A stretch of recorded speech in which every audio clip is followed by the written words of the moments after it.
Okay then people, this is that lathe that I've commandeered. Not a bad machine. It's got a gearbox for its power feeds, that's all variable. It goes into gear fine when it's running.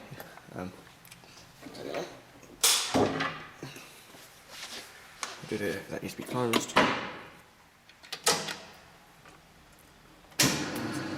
Not turning because that's disengaged. Yep. Goes both ways.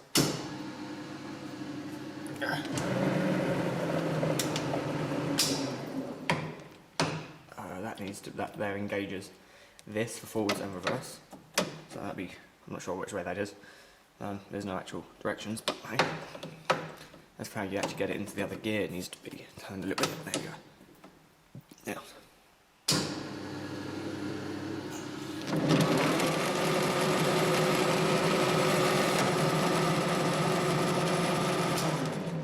So, you get my drift. Yeah.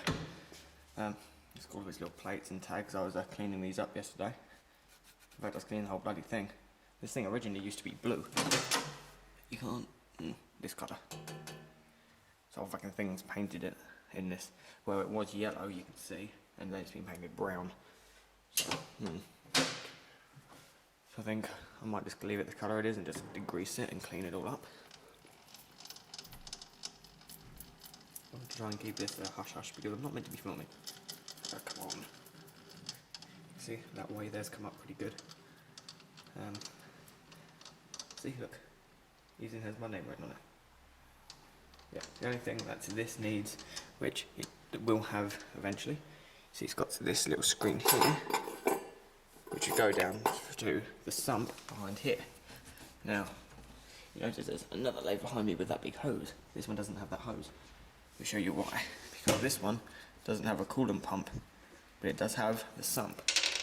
So, basically, I'll take this screw out here and I'll take this panel off. There's a container down there. There's that blue again. And this one here does have the coolant pump. This one here, I'm going to take some parts off. I've already taken the chuck off. Then that one there's mine. This one here is having its pump stolen. And I've taken off the, what's it holding in the body? Take that off like that. There we go. Oh fuck. There's its coolant pump. And it's got the pipe next to it which goes up, which comes from the drain and drains back in. But, oh fuck.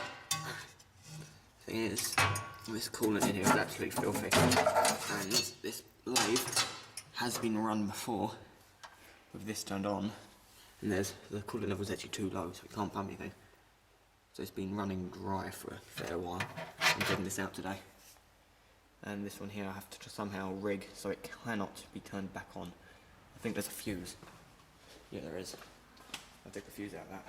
So, otherwise, that is going to be put in there. And then this here is my lathe.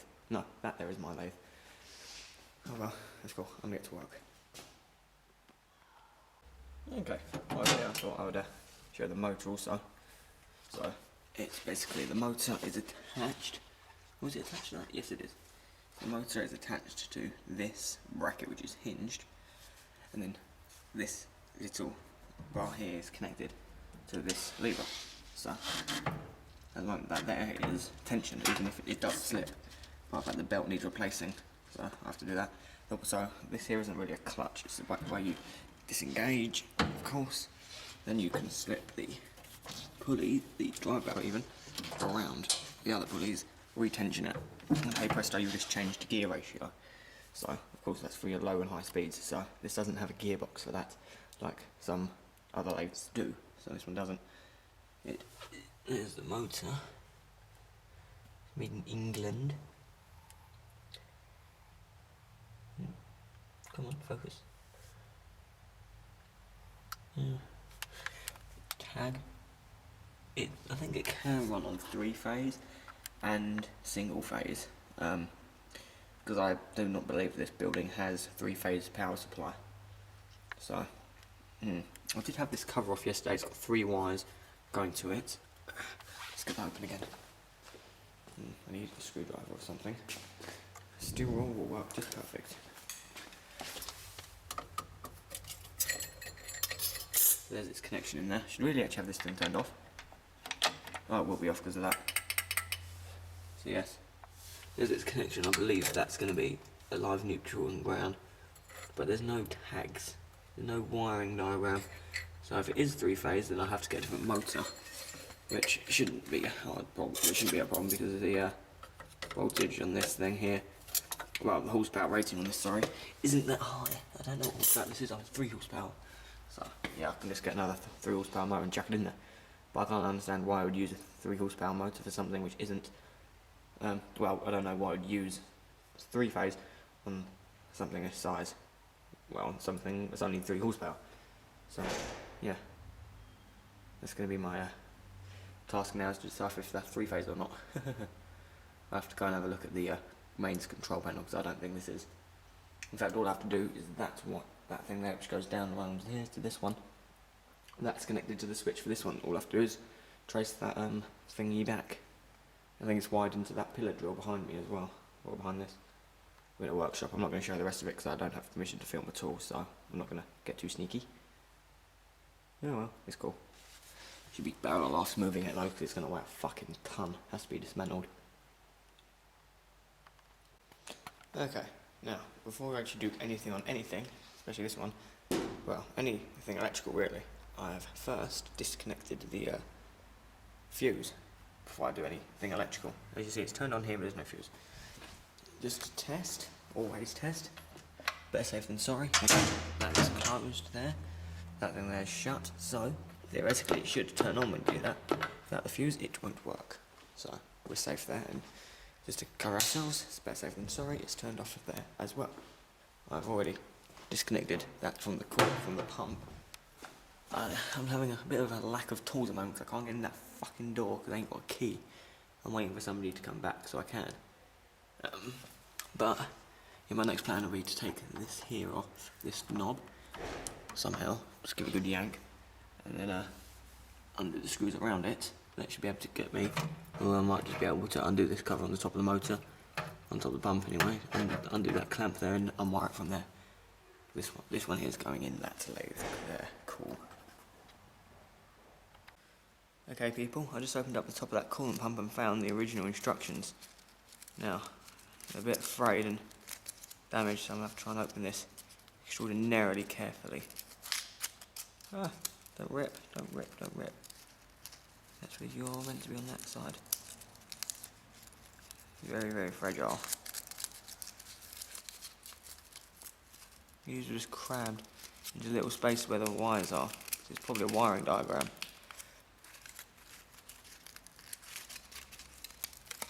Yeah, it is. Oh wow.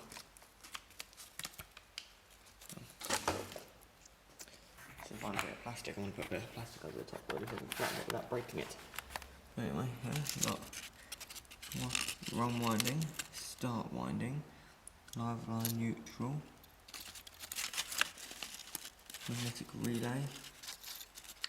Well, if it's a magnetic relay, that might explain why I didn't think it was starting. Small electrical motors Ltd. Beckenham and Kent. Rotation clockwise. Something on drive end.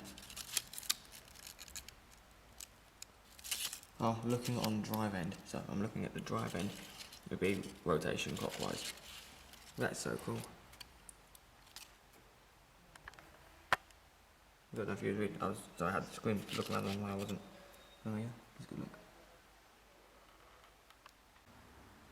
Yuck. I don't know about you, but I think this thing's going to have some sort of minor, major rebuild on this end of the pump. Now there's the actual pump. I actually thought maybe the pump was in that, but it's not. It's a shaft comes down to this here, which then pumps up. It's a low pressure centrifugal pump. So, as long as that motor still works, it should be fine, but there's an uncanny smell of something that's gone wrong with this motor. I'm not sure if it's going to work. I'll take it home tonight. But it does turn, but not very well. It feels just sticky, really. Maybe it just hasn't turned in a long time.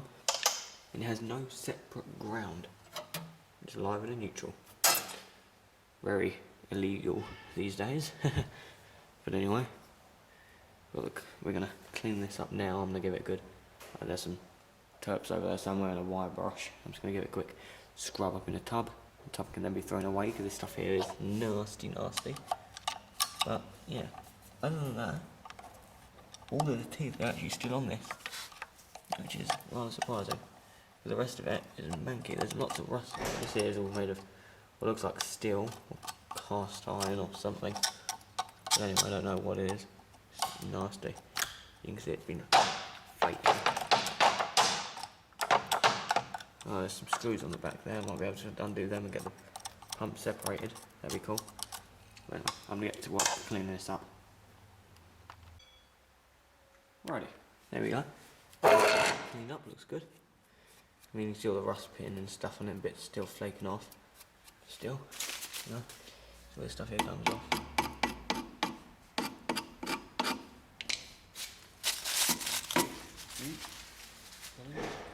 No, that's not. We've been waiting for somebody to come back, but anyway, yeah. All this here is all done. Got a little screen cleaned up and put back on. But literally, there was so much rust in here that the actual pieces that the bolts gone to actually were completely disintegrating.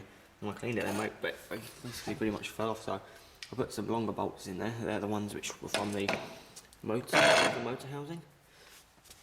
So you can see the size difference. So it doesn't really matter. That one there can still screw onto the top absolutely fine. But it says that thing is quite important to the function of the pump because I don't want crap going up into there, through there. I don't want it to damage the pump. I don't want it, more importantly, to be clogging my nozzle every 5 minutes. That's still one more thing I have to take off. This is the nozzle. I've got the pump out now. That still needs to be fitted into that little hole down there. I'm going to quickly pull out that tray and see if it has that. We've got a sealed sump. It should be exactly the same as that. Hopefully it is. You should still have all these bolts pressed into it as well. So it should just be a bolt-on application. Hopefully it is. Yeah, I'm going to go and have a quick play. Should be alright. Okay, and also on that, this is also some of the goodies I'll be getting. This is some of many. There's like another two, well, there's another couple of trays similar to this, loaded with stuff. Not all of this stuff is lathe related. Here you go, it's like a crosshatch thingy. Center thingies, don't know what they're called. Dies, holder thingies, which needs some TLC because for some unknown reason, well, there's bits missing off that, I know there is. There's another one there. That actually looks complete, but yeah. More tool holders. Humongous chuck key, which probably doesn't fit this chuck. Nope. Another die. Yeah, the die thingies, not taps. Duh. Gear, that's for the gearbox on the end there. More tooling pieces. A lot of these things are ancient. And there's boring bars, there's all kinds of other stuff. That, I ain't got a clue what they do. Let's get it cleaned up and I'll get a close up on that. If anyone knows what the fuck that does, I'd greatly appreciate it. I know there's a couple of people out there who know. Yeah, more pieces. Some of these things have been cooked. You can tell by the colour change at the end. The box. That looks like some sort of caliper. Oh well. Yeah, there's numerous different chucks. That one I know works. Not an effing clue to what that is, nor that, but I do believe that does fit the tooling head that screws on that chuck. Get more crap. But anyway, yeah.